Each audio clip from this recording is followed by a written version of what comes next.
الحمد لله رب العالمين والصلاة والسلام على سيد المرسلين وآل كل والصحابة أجمعين أما بعد. ബഹുമാനമുള്ള മുഅ്മിനീങ്ങളെ, പരിശുദ്ധ ഹജ്ജ് കർമ്മം ചെയ്ത് ഹാജിമാർ പലരും നാട്ടിലെത്തിക്കഴിഞ്ഞു. ദിവസങ്ങളും ആഴ്ചകളും ഒക്കെ പിന്നിട്ടു. മറ്റൊരുപാട് ഹാജിമാര് ഈ ദിവസങ്ങളിലൊക്കെ ഇനി വന്നുകൊണ്ടിരിക്കുന്നു, വരാനിരിക്കുന്നു. ഈ സമയത്ത് നമ്മൾ ശ്രദ്ധിക്കേണ്ട പഠനാർഹമായിട്ടുള്ള ചെറിയൊരു ചരിത്രം അതാണ് ഇന്ന് കേൾപ്പിക്കുന്നത്. ആത്മീയ ചക്രവാളത്തിലെ അച്ചുതണ്ടുകൾ എന്നറിയപ്പെടുന്ന അതിവിശിഷ്ടരായിട്ടുള്ള ഖുതുബുകൾ 4 മഹാന്മാരുണ്ട്.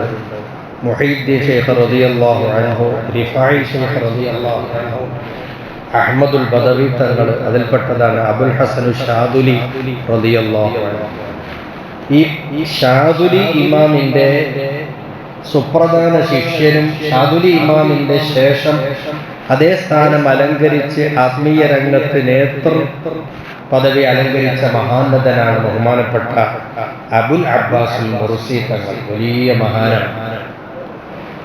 ഈജിപ്തിന്റെ പഴയ തലസ്ഥാന നഗരിയായ അലക്സാൻഡ്രിയയിലാണ് ബഹുമാനപ്പെട്ട അബുൽ അബ്ബാസുൽ മുർസി അന്ത്യവിശ്രമം കൊള്ളുന്നത്. അൽഹംദുലില്ലാഹ്, അള്ളാഹുവിന്റെ തൗഫീഖ് കൊണ്ട് വർഷങ്ങൾക്ക് മുമ്പുള്ള ഈജിപ്ത് യാത്രയിൽ മഹാനരെ സിയാറത്ത് ചെയ്യാൻ സാധിച്ചിട്ടുണ്ട്. നിരന്തരം ഒരു സമയം ഒഴിവാകാതെ സിയാറത്ത് നടക്കുന്ന ഒരു മഖ്ബറയാണ്, മസാറാണ് ബഹുമാനപ്പെട്ട അബുൽ അബ്ബാസുൽ മുർസി തങ്ങളുടെ.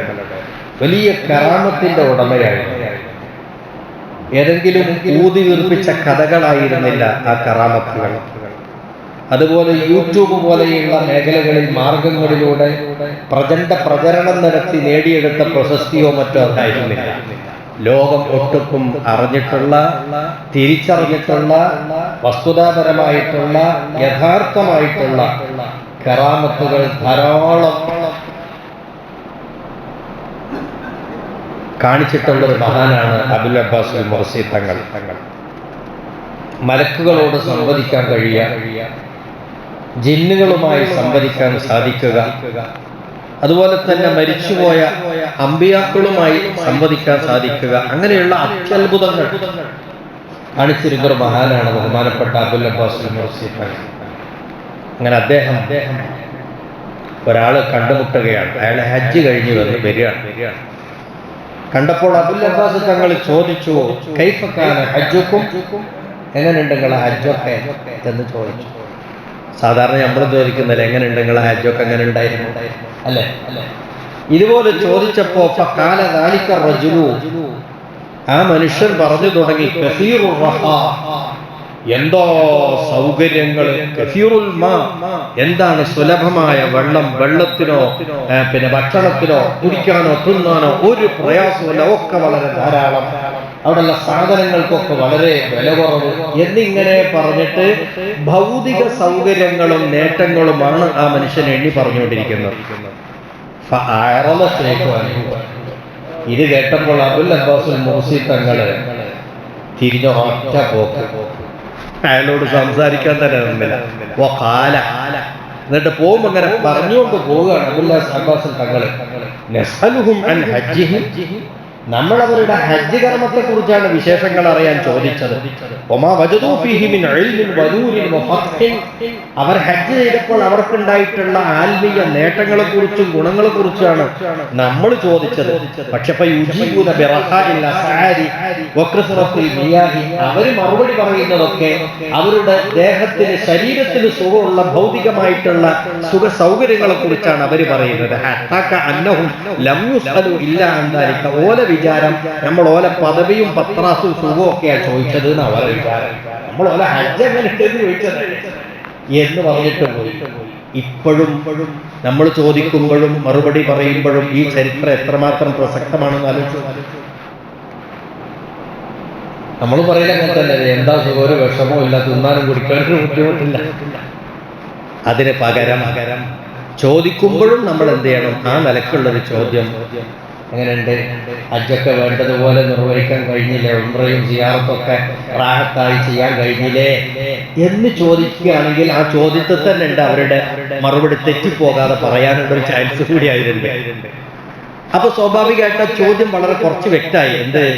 ഹജ്ജ് കർമ്മത്തിന്റെ പിന്നെ ഗുണങ്ങളെ കുറിച്ചും അതിൽ ആത്മീയമായിട്ടുള്ള നേട്ടങ്ങളെ കുറിച്ചുമാണ്. അപ്പൊ തിരിച്ചെന്താ പറയാ? അൽഹംദുലില്ലാഹ്, സമയമൊന്നും പാഴാക്കാതെ എല്ലാ സമയവും ഉപയോഗപ്പെടുത്താൻ കഴിഞ്ഞ് മക്ക മദീന ഹറമുകളിൽ ഞങ്ങൾ നന്നായിട്ട് ഇബാദത്തെടുത്ത് ഒരുപാട് ദുആയിരുന്നു, ഉംറ ചെയ്ത് എല്ലാം ചെയ്യാൻ കഴിഞ്ഞു, സ്വീകരിച്ചാൽ മതിയായേനെ എന്ന് പറയുന്നൊരു മറുപടി, അതാണ് ഏറ്റവും ഫിറ്റായ മറുപടി. അങ്ങനെ മറുപടി പറയാൻ ഹാജിമാരും അങ്ങനെ ചോദിക്കാറുള്ള രൂപത്തിൽ ഹാജിമാരല്ലാത്ത ഹാജിമാരെ സ്വീകരിക്കുന്നവരും ശ്രദ്ധിക്കണമെന്നുള്ള പാഠം കൂടി ഇതിൽ നമുക്ക് മനസ്സിലാക്കാം. അപ്പൊ ഏതായാലും നമ്മളൊരു പുണ്യകർമ്മം ചെയ്താൽ അതിലെ ഭൗതിക നേട്ടങ്ങളെ കുറിച്ചല്ല നമ്മൾ ചിന്തിക്കേണ്ടതിന്റെ ആത്മീയ നേട്ടങ്ങളെ കുറിച്ച്. ഒരു സത്യവിശ്വാസിയുടെ ഒരു സ്വഭാവം പറയുന്നത് കാണാം. അദ്ദേഹത്തിനൊരു നന്മ ചെയ്യാൻ സാധിച്ചിട്ടുണ്ടെങ്കിൽ ആ നന്മയുടെ ആത്മീയ ഗുണമോർത്തുകൊണ്ട് സന്തോഷം ഉണ്ടാവുക. ഒരു തിന്മ സംഭവിച്ചു പോയാൽ അതിന് ദുഃഖം വരിക. ഇത് രണ്ടും ഒരാളുടെ മനസ്സിൽ വരുന്നുണ്ടോ എന്ന് അയാളെ തന്നെ അളക്കാം. ഞാൻ ഈമാനുള്ള ആളാണ് അളക്കാം. ഇത് രണ്ടിനും ഡാമേജ് വരുന്നുണ്ടോ എങ്കിൽ നമുക്ക് തന്നെ നമ്മൾക്ക് മാർക്കിടാം, നമ്മുടെ ഈമാൻ ശരിയായിട്ടില്ല എന്ന്. ഇത് വ്യക്തമായി മഹാന്മാർ നമ്മളെ പഠിപ്പിച്ചതാണ്. അപ്പൊ അതുകൊണ്ട് ആത്മീയതയെ, ആത്മീയ ഗുണങ്ങളെ കുറിച്ചുമാണ് നമ്മൾ എപ്പോഴും ചിന്തിക്കുകയും ആലോചിക്കുകയും പറയുകയും ചെയ്യേണ്ടത്. അല്ലാഹു സുബ്ഹാനഹു വ തആല നമ്മൾ ചെയ്തിട്ടുള്ള അമലുകളൊക്കെയും സ്വീകരിച്ച് നിലനിർത്തി തരട്ടെ.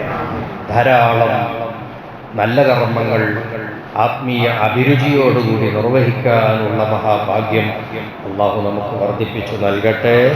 വആഖിറു ദഅ്വാനാ അനിൽ ഹംദുലില്ലാഹി റബ്ബിൽ ആലമീൻ.